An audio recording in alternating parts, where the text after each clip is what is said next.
ഇത് മനസ്സിലാക്കി കഴിഞ്ഞാൽ നാട്ടിൽ ഒരുപാട് കുഴപ്പങ്ങൾ അവസാനിക്കും. ഇപ്പോഴും നമ്മുടെ നാട്ടിൽ അറബി പഠിപ്പിക്കാൻ ബുദ്ധിമുട്ടാണ്.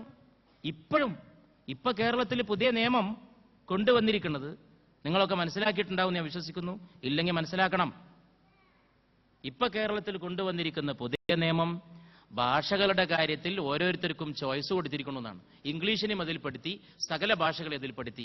അറബി, ഇംഗ്ലീഷ്, സംസ്കൃതം, അറബി, ഉറുദു 5 ഭാഷകളെ ഒന്നിച്ചൊരു ചോയ്സ് ആക്കി. എന്താ സംഭവിക്കുക?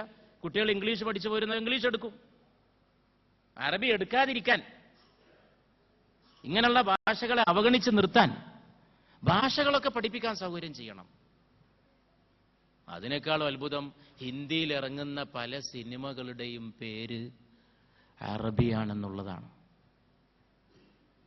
ഞാൻ അത്ഭുതപ്പെടാറുണ്ട്. നമ്മുടെ പ്രിയപ്പെട്ട ഇന്ത്യ രാജ്യത്തൂടെ തെരുവിലൂടെ സഞ്ചരിക്കുമ്പോൾ ഓരോ പുതിയ സിനിമ ഇറങ്ങുമ്പോൾ അതിന്റെ പേര് പോസ്റ്ററിൽ, ചുമരിൽ കാണുമല്ലോ, ശുദ്ധ അറബിയാണ്. മൊഹബത്ത് ആർക്കും അറിഞ്ഞൂടാത്തത്? ഏതാ ഭാഷ എന്നുള്ള കാര്യത്തിൽ തർക്കമുണ്ടോ? ഇഷ്ക്, ഇഷ്ക്, ആ ഉച്ചാരണത്തിന്റെ രീതി പോലും.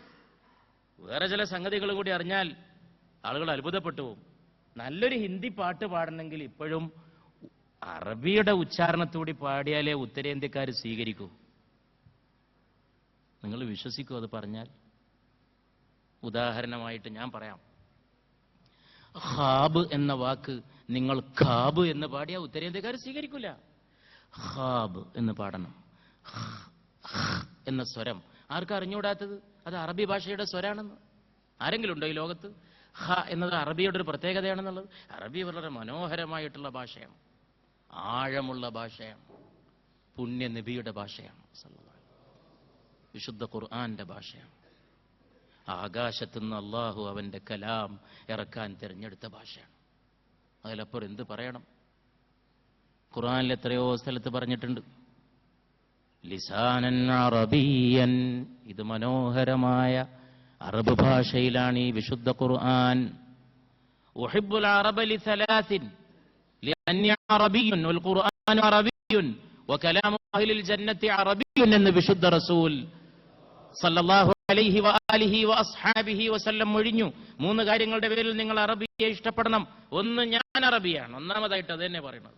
നിങ്ങൾ എന്നെ സ്നേഹിക്കണമല്ലോ. പുണ്യ നബിയെ സ്നേഹിക്കുമ്പോൾ നബിയോട് ബന്ധപ്പെട്ടതിനെയൊക്കെ സ്നേഹിക്കണം. ഖാളി ഇയാദ് റഹിമഹുല്ലാ തന്റെ കിതാബ് ഷിഫ എന്ന വിശ്വപ്രശസ്തമായ ഗ്രന്ഥത്തിൽ പറയുന്നത്, നബിയോടുള്ള മഹബ്ബത്ത് സല്ലല്ലാഹു അലൈഹി വസല്ലം നബിയോട് ബന്ധപ്പെട്ടതിലേക്കൊക്കെ വ്യാപിക്കുന്ന സ്നേഹപ്രവാഹമായിരിക്കണം. നബി സ്നേഹിച്ചതിനെ, നബി ഇഷ്ടപ്പെട്ടതിനൊക്കെ സല്ലല്ലാഹു അലൈഹി വസല്ലം സ്നേഹിക്കുക. ലിഅന്നി അറബിയ്യുൻ, ഞാൻ അറബിയാണ്. വൽ ഖുർആനു അറബിയ്യുൻ, ഖുർആൻ അറബിയാണ്. വകലാമു അഹ്ലിൽ ജന്നത്തി അറബിയ്യുൻ, സ്വർഗ്ഗസ്ഥരാളുകളുടെ ഭാഷയും അറബിയാണെന്ന് വിശുദ്ധ റസൂൽ സല്ലല്ലാഹു അലൈഹി വആലിഹി വഅസ്ഹാബിഹി. ഇത് പറയുമ്പോൾ 40ാമത്തെ വയസ്സിലെ ഹിറാ ഗുഹയിലെ അനുഭവം പറയാതെ ലോകത്ത് വായനയെക്കുറിച്ച് എന്റെ ഇന്നത്തെ വിഷയത്തിന്റെ കേന്ദ്ര ബിന്ദു അതാണ്. പുണ്യ റസൂൽ മുസ്തഫ സല്ലല്ലാഹു അലൈഹി വആലിഹി വഅസ്ഹാബിഹി ലോകത്തിന് കൈവന്നിട്ടുള്ളതാണ് ഈ നന്മകളെല്ലാം. ഞാനതിന്റെ മുഖവുരയായിട്ട് ചില കാര്യങ്ങൾ പറഞ്ഞു പോകുന്നതാണ്. അറബ് ഭാഷ, മൊഹബ്ബത്ത്, ഇഷ്ക് ഉണ്ടോ? ഖുദാ കി ഖസം. അമിതാഭ് ബച്ചനൊക്കെ ഈ ഉച്ചാരണം സ്വന്തമായിട്ട് പഠിച്ചിട്ടുള്ള ആളാണ്. അദ്ദേഹത്തിന്റെ ഉച്ചാരണം അതിഗംഭീരമാണ്.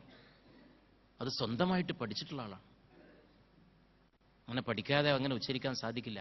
ഖുദാ ഗവാ എന്ന് പറയുമ്പോ ഖുദാ, അത് അറബിയുടെ സംഭാവനയാണ്.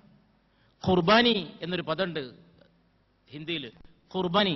അത് നിങ്ങൾ ഉത്തരേന്ത്യ പോയിട്ട് ഖുർബാനി എന്ന് പറഞ്ഞാൽ അവർ സ്വീകരിക്കൂല. നിങ്ങൾ എത്ര വലിയ ആളാണെങ്കിലും ഹിന്ദിക്കാർ സ്വീകരിക്കൂല. ഹിന്ദിക്കാർ നിങ്ങളെ സ്വീകരിക്കണമെങ്കിൽ നിങ്ങൾ ഖുർബാനി എന്ന് തന്നെ പറയണം. ഖ എന്ന് നേരെ ഉച്ചരിക്കണം. ഇനി പറയൂ, സംസ്കാരങ്ങളുടെ കൊള്ളക്കൊടുക്ക എത്ര മനോഹരമാണ്.